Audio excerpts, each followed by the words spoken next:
নমস্কার, কেমন আছো সবাই? আশা করছি ভালো আছো, আমিও ভালো আছি। তো এখন হলো 3টে, 3:30 বাজে, 3:30 বাজে। তো এখন সৎসঙ্গে যাচ্ছি। আমাদের কলোনিতে একজনের ঘরে সৎসঙ্গ হচ্ছে, তো তাই সেখানে যাচ্ছি। কেন কি, অনুকূল ঠাকুরের কাছ থেকে যারা দীক্ষা নেছে তাদের মাতৃ সম্মিলন হয় এই মাসটা পুরা। তাই আমাদের এই কলোনিতে আছে অনেকজন অনুকূল ঠাকুরের মতে, তারা ডাকলো সৎসঙ্গ করবে, তো সেখানে যাচ্ছি। চলো তোমাদেরও নিয়ে যাই। কমেন্ট করে জানাবা কে কে সৎসঙ্গে যেতে পছন্দ করো, যাও, সে কমেন্ট করে জানাবা। চলো তোমাদেরও নিয়ে যাই। এই যে আমরা সৎসঙ্গে যাচ্ছি এখন আমরা দুজনে। চলো চলো তোমাদের নিয়ে যাই সৎসঙ্গে।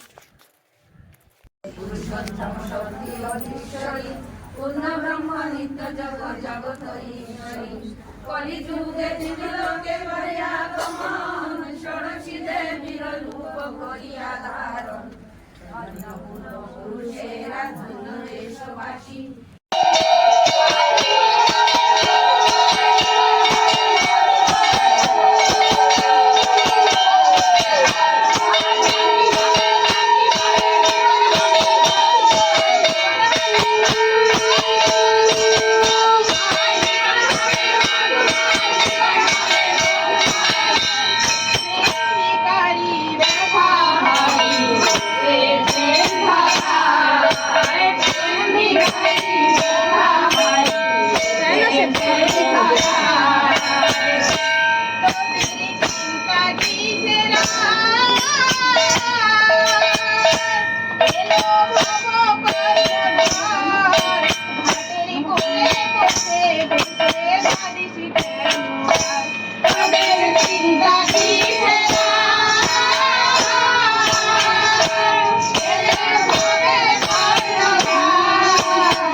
যেমন কি আমার মেয়ের গতবার মানে মস্তকে আঘাত ছিল, মানে পুষ্টিতেই লেখা ছিল মস্তকে আঘাত, কিন্তু মেয়েও না 5 বছর মানে 8 বছর থেকে ও ইষ্টভীতি করে।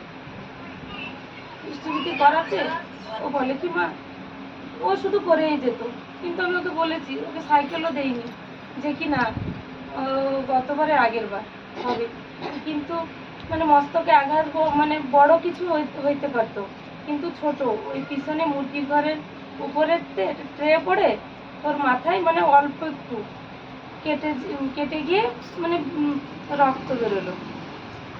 তা ও বলে কি মা, তা আমি ওকে বলি দেখেছি ইষ্টভীতি করলি, করতে চাস না মা, করবো।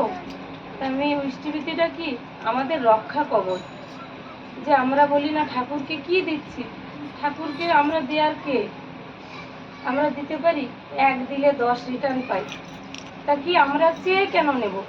ভগবান মানে তার কি দরকার সে তো জানে না, যে আমাদের কি দরকার। বাবা মা, তিনি বাবা, মানে আমারও স্বামী, আমার স্বামীরও স্বামী।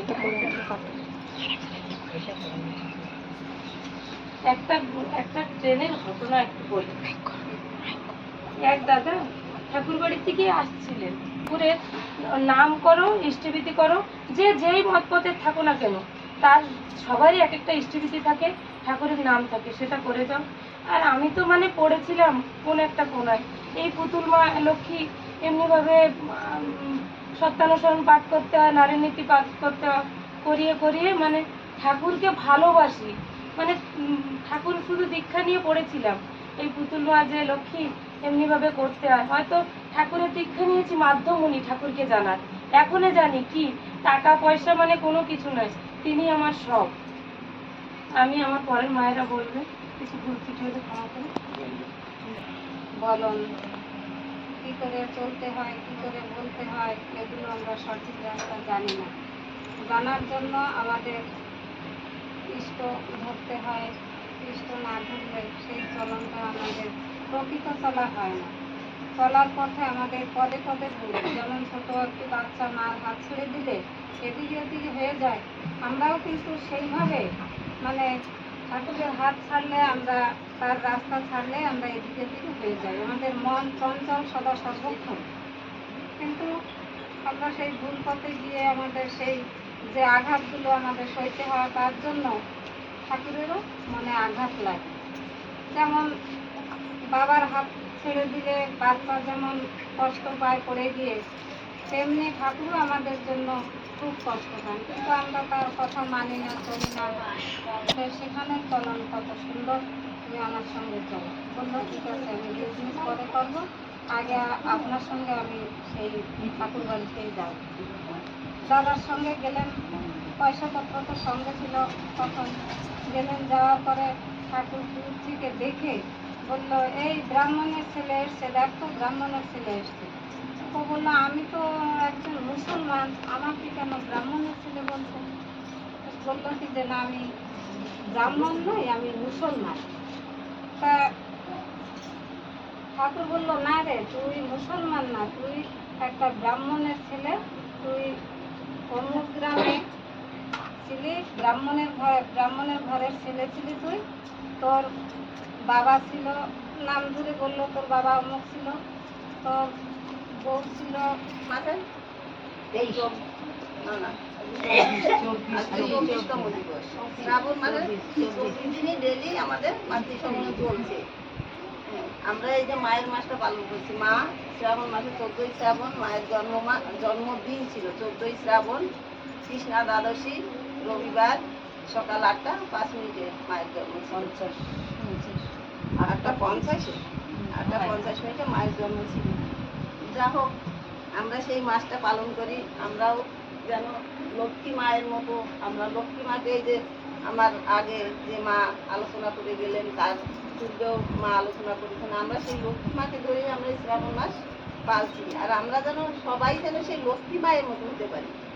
মার ভিতরে যে অষ্টক গুণ আছে লক্ষ্মী মায়ের ভিতরে, মা কেমন ছিলেন, কেমন স্বামী ভক্তি ছিল মার, কেমন ছিল মা তো আমাদের মা, মানে সবারই মা, জগৎ জননী মা, বিশ্বজননী মা। তিনি মার বিশ্ব ব্রহ্মাণ্ডে সবাই মায়ের সন্তান, আর সবার প্রতি মায়ের স্নেহ ভালোবাসা ছিল। কিন্তু আমরা সেটুকু যদি আমাদের পাইতে হয়, তো আমাদের কিছু করণীয় তো আছে। ঠাকুর বলেছে, করো ধরো পাও। তা আমাদের সেই করাটাই বড় কথা। যাই আমরা করি না কেন, আমাদের করাই আগে দরকার। আর আমরা গুড ইভিনিং গাইস। তো দেখো এইখানে কি করা হচ্ছে, রান্না করছি এখন।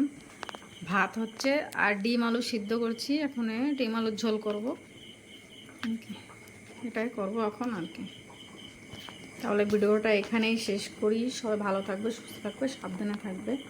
আর ভালো লাগলে একটা কমেন্ট, একটা লাইক করবে আর কি। Good night.